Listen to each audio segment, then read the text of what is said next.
Prime Minister Justin Trudeau was in Alberta again this week, and this time he took a few minutes out of his schedule to meet with the Premier. However, that didn't stop him from blacklisting the second most popular Conservative female in Alberta, yours truly, spent the day on Wednesday trying to track the Prime Minister down, but was foiled at every turn by hotel staff, by city police, the RCMP, and by weak-minded security at the Southern Alberta Institute of Technology. To add insult to injury, the Prime Minister then addressed media about the importance of a free press to hold officials to account.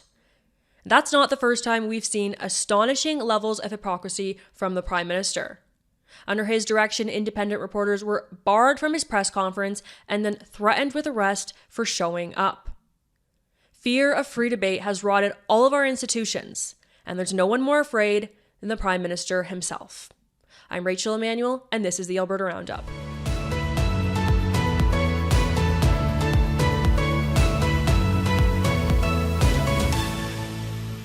Taking a look at our first story here, Alberta Premier Danielle Smith told Prime Minister Justin Trudeau that cancelling the scheduled increase to the carbon tax would be a, quote, political win, end quote, at a time when the Liberals desperately need one.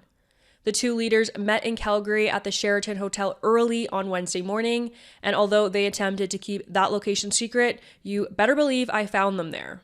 Justin Trudeau's polling numbers are in the toilet nationwide, but especially in the West, and his recent trips to Alberta have attracted hordes of protesters. In an exclusive interview with True North and the Countersignal as she left the hotel to return to Edmonton, Premier Smith told us that she urged Justin Trudeau to cancel the scheduled increase to the carbon tax. Take a listen. And I also told him it'd be a political win if he paused the increase in the carbon tax on April 1st. According to legacy media pool reporters who were allowed in the room with Trudeau, the Prime Minister reminded Danielle Smith that as the carbon tax goes up, so do rebates. The Trudeau government will be raising the carbon tax an additional 17 cents per litre of gasoline, 21 cents per litre of diesel, and 15 cents per cubic metre of natural gas on April 1st. 7 premiers have called on the Prime Minister to cancel this increase. Meanwhile, federal Conservative leader Pierre Poilievre is calling on Canadians to protest the carbon tax outside of Liberal and NDP MPs' offices.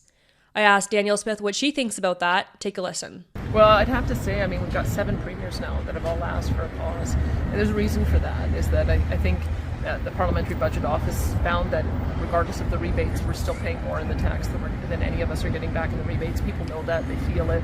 They're also seeing that that's having an impact on inflation, and inflation is one of the reasons the Bank of Canada says that we can't see a reduction in interest rates, which is hurting people when they go to renew their mortgage. So I do think it would be a political win to say we're accomplishing enough with the tax at $60 per tonne. We don't need to increase it anymore at this time. We have to be addressing affordability issues. So we'll see if whether it's the protests, whether it's the opposition leader, or whether it's the premiers weighing in on this will make a difference. Following his meeting with the Premier, Trudeau headed to the Southern Alberta Institute of Technology, where he had a press conference. Despite emailing the Prime Minister's office to register for accreditation the night before, True North was not given access to the press conference. And when I showed up to ask Justin Trudeau a question, state security asked me to leave or said I would be charged with trespassing. It's very interesting that the school does not support journalists despite having a journalism program of its own.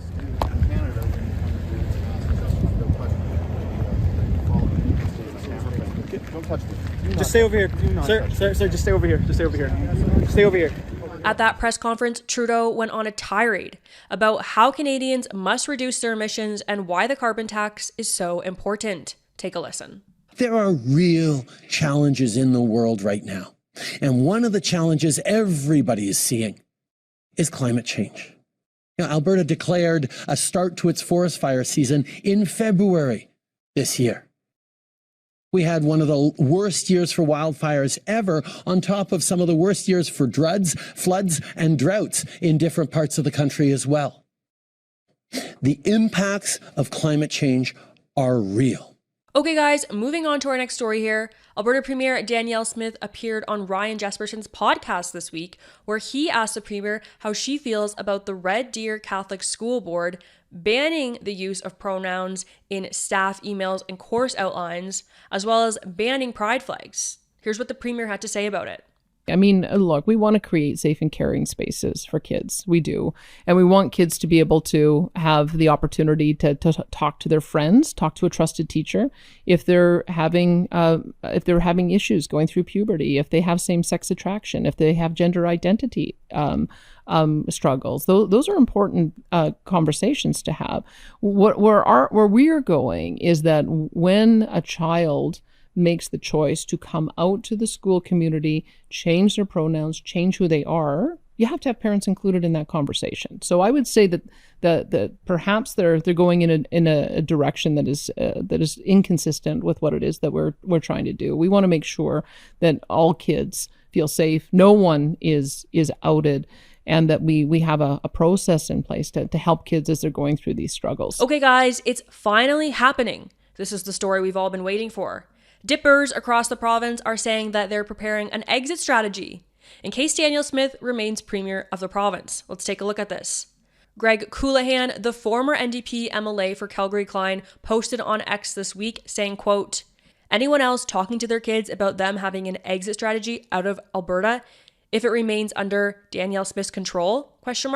Well, Mr. Coulihan, you are welcome to leave, no skin off our back, but let's dive into some of the comments underneath his post because they are hilarious. User Jack said, "This isn't an airport. There's no need to announce you're leaving." A user named Rose reminded Coulihan of something we cover very often on the show, and that's that it seems most people are trying to move to Alberta under the UCP government. She said, "Most people I know are trying to move there, especially if they have children. Alberta is protecting minors from groomers better than any other province, and Premier Smith is looking after the interests of her people." To which Coulihan predictably said, "No more bigots welcome, have enough." And a user named Alberta Succession came in with the hottest response, writing, "I hear Venezuela and Cuba are nice places to live, likely more in line with you ideologically."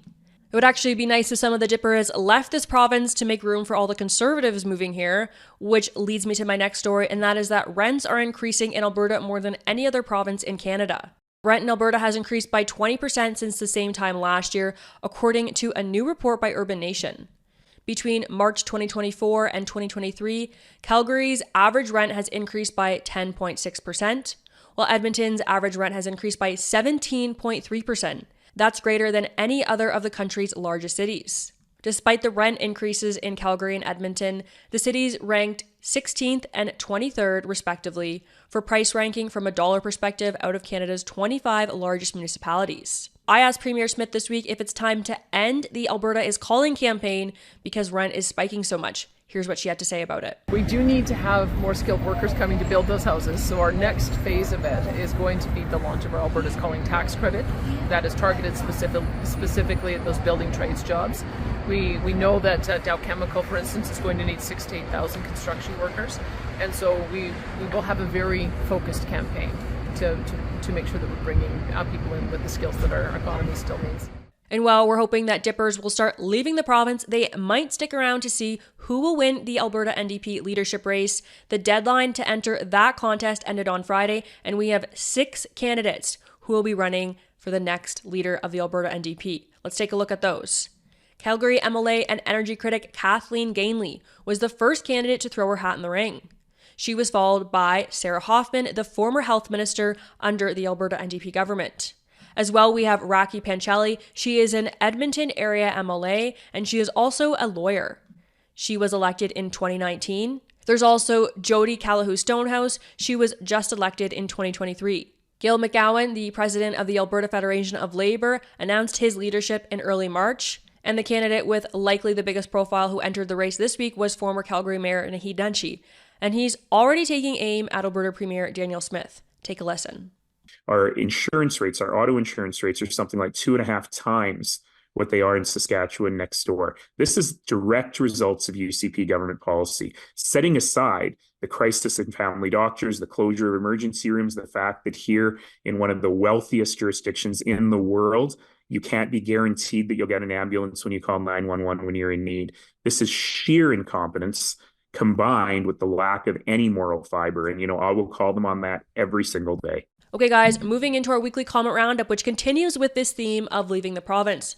You guys had a lot to say about Dr. David Keegan, the activist doctor who's attacking Alberta Premier Danielle Smith following his adult nephew's suicide.